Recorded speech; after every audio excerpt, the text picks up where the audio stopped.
ओम नमः शिवाय. श्री शिवमहापुराण रुद्रसंहिता पार्वती खंड अध्याय 2. पितृकन्यांना सनतकुमारांचा शाप. श्री गणेशाय नमः. नारद ब्रह्माजींना म्हणाले, विधाता, मला मेनेची उत्पत्ती कशी झाली ते सांगा. तिला पूर्वी शाप मिळाला होता असे तुम्ही म्हणालात, ती हकीकतही सांगा. ब्रह्मदेव म्हणाले, नारदा, दक्ष हा माझा पुत्र. त्याला 60 कन्या झाल्या. त्याने कश्यपादी मुनींशी त्यांचे विवाह करून दिले. त्यापैकी स्वधा नावाची जी कन्या होती ती पितरांना दिली.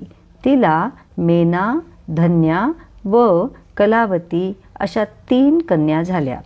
त्या पितरांच्या मानसकन्या होत्या. त्यांचा जन्म मातेच्या गर्भातून झालेला नव्हता. त्या अयोनी संभव असल्या तरी लोकव्यवहाराला अनुसरून स्वधेच्याच कन्या मानल्या जातात. त्या सौभाग्यशालिनी आणि धर्मानुगामी होत्या. त्या श्रेष्ठ योगिनी, महाज्ञानी, सर्वत्र संचार करणाऱ्या आणि जगाला वंदनीय होत्या. त्यांना लोकमाता म्हटले जाते.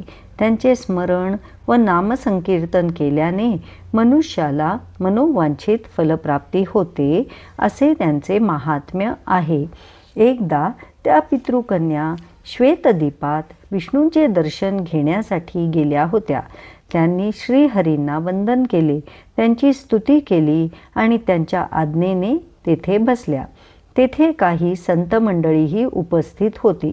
योगायोगाने त्याच समयी सनकादी सिद्धगणांचे तेथे आगमन झाले. ते माझे मानसपुत्र असून सर्व लोकांना वंदनीय आहेत. त्यांनी श्रीहरींना वंदन केले आणि त्यांच्या सम्मुख बसले. सनकादिक मुनीश्वर आले तेव्हा तेथे असलेले सर्वजण आदरार्थी उठून उभे राहिले. पण त्या 3 बहिणी तशाच बसून राहिल्या.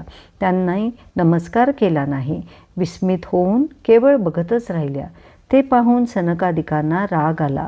त्यांनी त्यांना शाप दिला, तुम्ही 3ही मूर्ख आहात. पितरांच्या कन्या असूनही तुम्हाला आचार विचार कळत नाही. आम्हाला पाहून तुम्ही उठून उभ्या राहिला नाहीत आणि नमस्कारही केला नाही. या प्रमादाबद्दल तुम्हाला शिक्षा मिळालीच पाहिजे.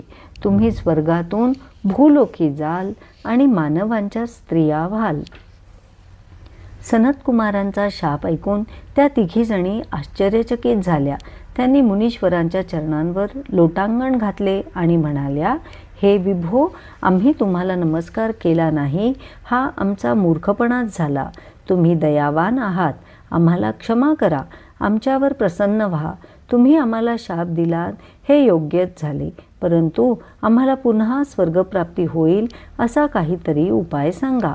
तेव्हा सनतकुमार म्हणाले, हे पितृकन्यांनो, मी तुमचा शापापासून कसा उद्धार होईल ते सांगतो. हिमालय पर्वत हा विष्णूचे अंशरूप असून हिमाचा आधार आहे. तुमच्यापैकी सर्वात मोठी मेना ही त्याची पत्नी होईल. हिच्या पोटी पार्वती जन्माला येईल. दुसरी कन्या धन्या ही जनकाची पत्नी होईल. हिच्या पोटी महालक्ष्मी सीतेच्या रूपाने जन्माला येईल. तिसरी कलावती ही द्वापारयुगात वृषभान वैश्याची भार्या होईल.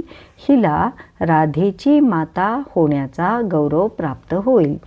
पार्वतीच्या वरदानाने मेनेला त्याच देहाने कैलासपद मिळेल, धन्येला वैकुंठपद मिळेल आणि कलावती राधेसह जीवनमुक्त होऊन गोलोकी जाईल. विपत्ती सोसल्याशिवाय कोणाचेही महात्म्य वाढत नाही. चांगले कर्म करणाऱ्या लोकांना दुःख संपल्यावर दुर्लभ सुख मिळत असते. म्हणून नेहमी सत्याच्या मार्गाने चालावे. तुम्ही पितृकन्या स्वर्गसुख भोगण्याच्या योग्यतेच्या आहात, पण तुम्हाला आमचा शापही भोगावा लागणार आहे. तुम्ही क्षमायाचना केल्यामुळे आम्ही त्याचा प्रभाव काही प्रमाणात अवश्य कमी करू. भूलोकी अवतीर्ण झाल्यावर तुम्ही मनुष्याप्रमाणे व्यवहार कराल. विवाहानंतर तुम्हाला संतती होईल. तुमच्या कन्यांना सुयोग्य वर मिळतील. कौटुंबिक जबाबदाऱ्या तुम्ही योग्य रीतीने पार पाडाल. त्यानंतर श्री विष्णूंच्या दर्शनाने तुमचा कर्मक्षय होईल, तुमचे कल्याण होईल. मेनेची कन्या पार्वती ही दुस्तर तप करून शंकरांची प्रिया होईल. धन्येची कन्या सीता ही प्रभू रामचंद्रांची पत्नी होईल आणि लोकाचाराचा आश्रय घेऊन त्यांच्या समवेत राहील. कलावतीची कन्या राधा ही कृष्णाची खरी सखी होईल. नारदा, अशा प्रकारे उशापाच्या निमित्ताने पितृकन्यांना दुर्लभ वरदाने देऊन सनतकुमार आपल्या बंधूंसह अंतर्धान पावले. श्रीहरींची अनुज्ञा घेऊन त्या तिघी बहिणीही आपल्या घरी गेल्या. अध्याय 2 समाप्त. ओम नमः शिवाय.